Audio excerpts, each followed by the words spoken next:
Bonjour à tous et bienvenue à notre capsule qui va porter sur l'évaluation. Donc, l'objectif du travail, c'était d'explorer une thématique qui touche autant l'enseignement, l'apprentissage ou la cognition.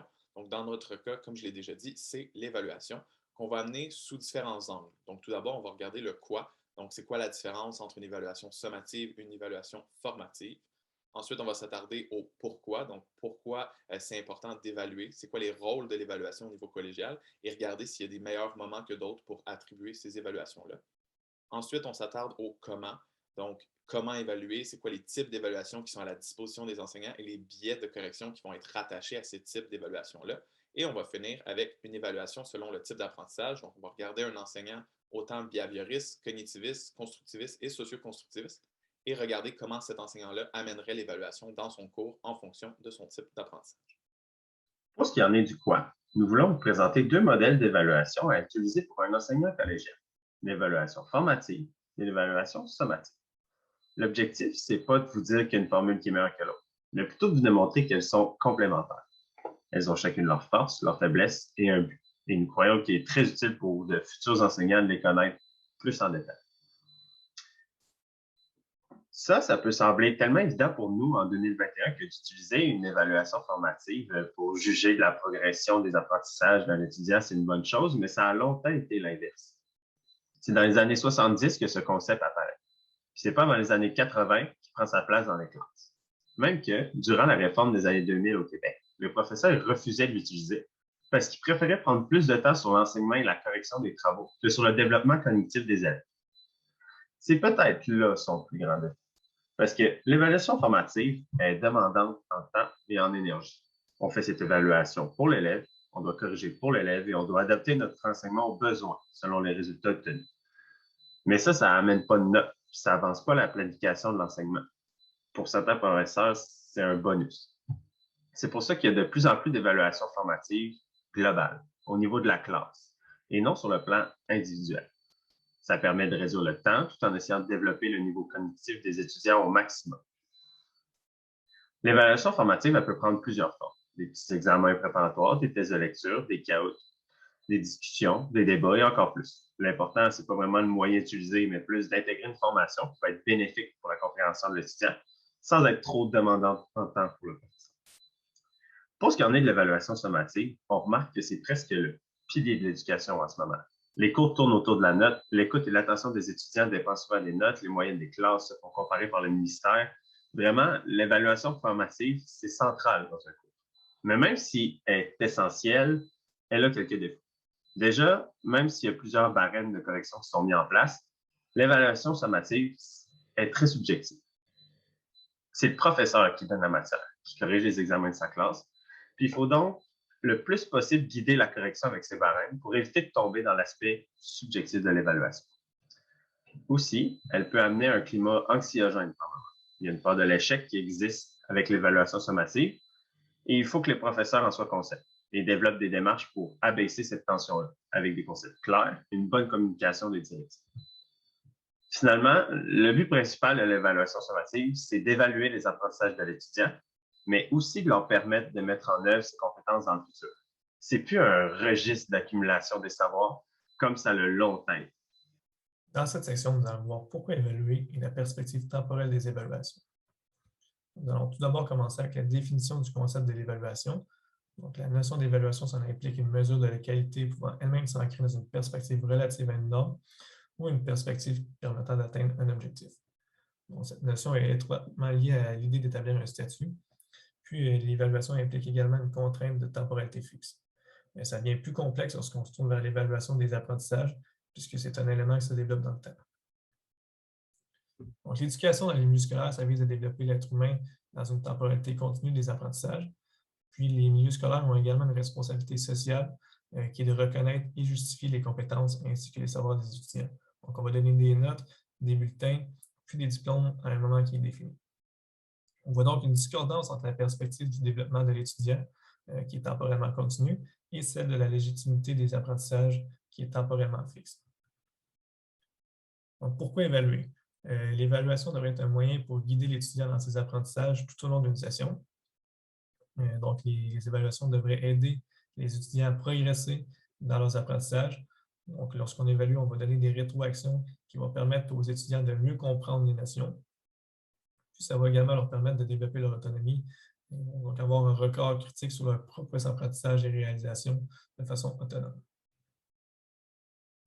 Donc, lorsqu'on évalue, on donne un jugement à un moment précis pour permettre à l'étudiant d'effectuer une réflexion sur le développement de ses apprentissages et ses stratégies d'apprentissage. Ça va lui permettre d'apporter des ajustements nécessaires pour acquérir les connaissances et savoirs qui sont pertinents. Ça va également lui permettre de progresser dans le temps. Si on veut évaluer pour optimiser l'apprentissage, en fait, il faut aider les étudiants à progresser dans une perspective temporellement continue par le biais de rétroaction constructive. Donc, lors d'un examen, si on veut justement optimiser l'apprentissage, il faut non seulement donner des rétroactions qui vont lui permettre de trouver des pistes de solutions pour améliorer ses stratégies d'apprentissage, mais aussi de comprendre ses erreurs. Puis, il faut donc l'aider à progresser tout au long de la session à partir d'évaluations. Ça va également permettre à l'enseignant d'évaluer la compréhension des étudiants. Donc, en voyant le niveau de compréhension, il va pouvoir ajuster son enseignement pour permettre un meilleur apprentissage à ses étudiants. Ce qu'il faut éviter, c'est d'évaluer une performance qui est réalisée à un moment précis, donc qui est fixée dans le temps. Alors, si on se concentre juste sur les notes, puis sur les points qu'on va ajouter ou enlever, ça ne sera pas optimal pour leur apprentissage. L'apprentissage de certains étudiants, mais ça peut démarrer lentement. Donc, la note finale ne sera pas représentative du niveau d'apprentissage et de maîtrise d'une compétence qui sera atteinte. Donc, les défis des enseignants pour les évaluations, c'est de trouver des moyens qui vont permettre de mesurer le niveau d'apprentissage des étudiants, donc de remplir leur rôle de société, puis de permettre à l'étudiant de développer dans le temps ses apprentissages, son autonomie et faire progresser sa maîtrise des compétences. Passons maintenant à la partie de comment évaluer. Donc, on va regarder les types d'évaluations qui sont à la disposition des enseignants et les biais de correction qui peuvent y être attachés. Par manque de temps, on va seulement parler de deux types d'évaluations différentes, donc les examens et les tests et les évaluations de communication.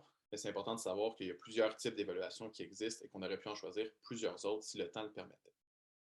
Commençons avec l'examen et les tests. Donc, ce que ça demande aux apprenants, c'est de restituer des éléments d'apprentissage dans des conditions restreintes de temps et d'espace. Donc, on parle ici de questions à choix multiples, de questions d'association, des vrais ou faux, des questions à réponse courte. Donc, c'est souvent le genre d'évaluation qu'on peut voir au niveau collégial, même au niveau universitaire. On va demander aux étudiants de répondre à une série de questions dans un laps de temps qui est plus ou moins long. Ça a des avantages.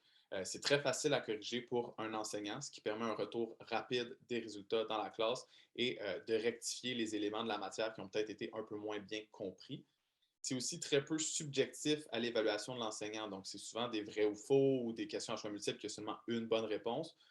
Donc, les biais de correction s'appliquent un peu moins dans ces types d'évaluations-là. Bien sûr, il y a des inconvénients aussi.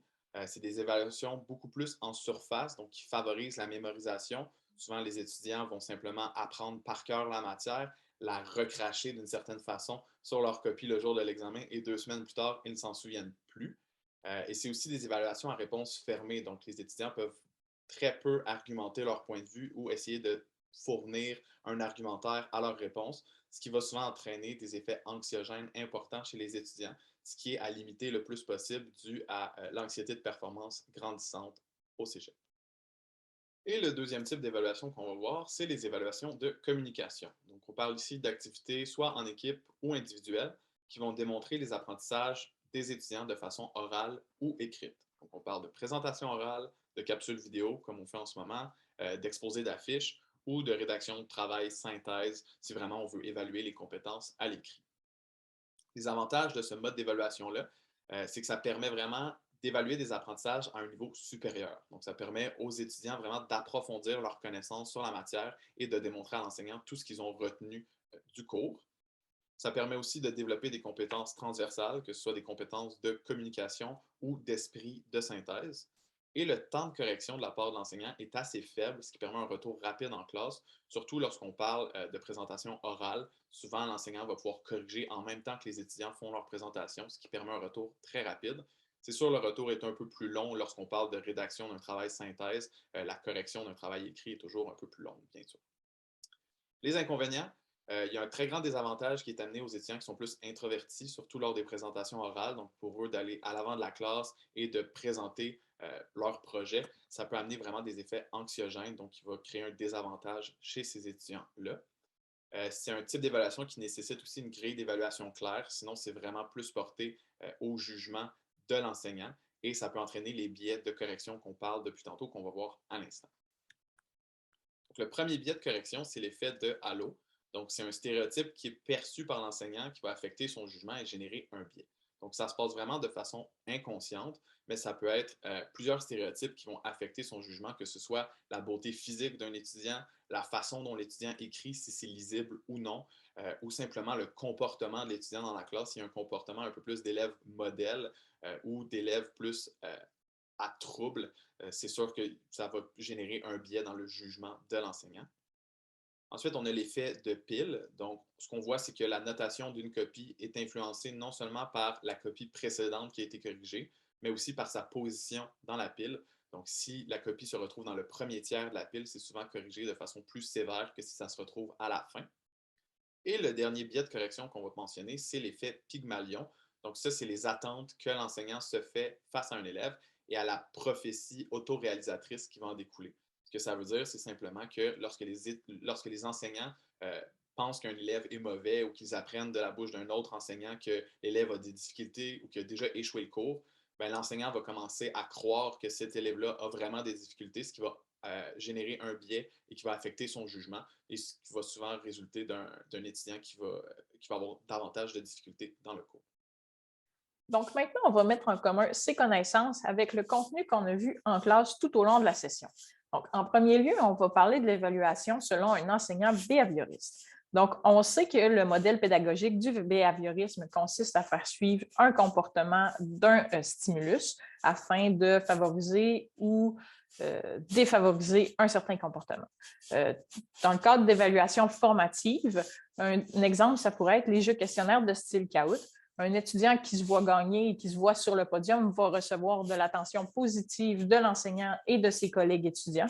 Donc, pour lui, ça va être un renforcement positif. Un exemple d'évaluation sommative, c'est les examens à réponse courte ou à choix multiples.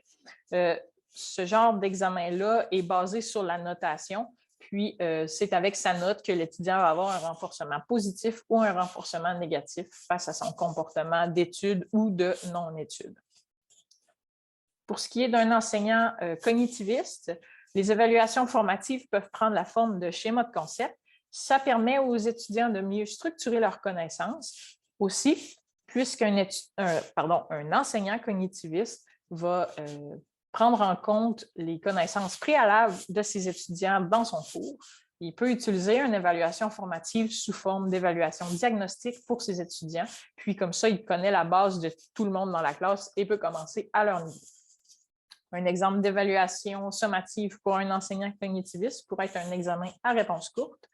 Un examen à réponse courte, les étudiants sont sous forme de récitation, donc ils vont écrire leurs connaissances. Pour ce qui est d'un enseignant constructiviste, on sait que le constructivisme centralise la construction et la compréhension des savoirs plutôt que les savoirs eux-mêmes. Donc, un exemple d'évaluation formative dans ce cas-là, ça peut être une étude de cas où l'étudiant va être confronté à une certaine situation, puis il doit appliquer ses connaissances à cette situation-là. Ça permet de montrer à l'enseignant s'il comprend ou non la matière assez pour pouvoir l'appliquer à une situation concrète. Donc, pour une évaluation sommative dans un contexte d'enseignement constructiviste, on peut retrouver un examen à questions de développement ou encore une présentation orale où l'enseignant peut évaluer la compréhension de ses étudiants plutôt que le niveau de connaissance qu'ils ont acquis. Donc, maintenant, si on parle de l'évaluation selon un enseignant socio-constructiviste, tout ce que j'ai dit qui s'appliquait au constructivisme peut aussi être applicable ici. si on met les étudiants dans une situation de travail d'équipe. Donc, une étude de cas où les étudiants doivent se concerter et donner leur réponse en équipe est un exemple qui s'applique au socioconstructivisme. Ça peut être autant une évaluation formative qu'une évaluation sommative. Donc, aussi, un exemple d'évaluation formative peut être un débat. Un débat, c'est intéressant parce que les étudiants se font une idée en ayant entendu le point de vue de tous leurs collègues dans la classe, puis ils ont toutes les informations, si on veut, qui proviennent de leurs collègues avant d'avoir à faire leur propre opinion. Pour conclure, je vous rappelle que l'évaluation parfaite n'existe pas.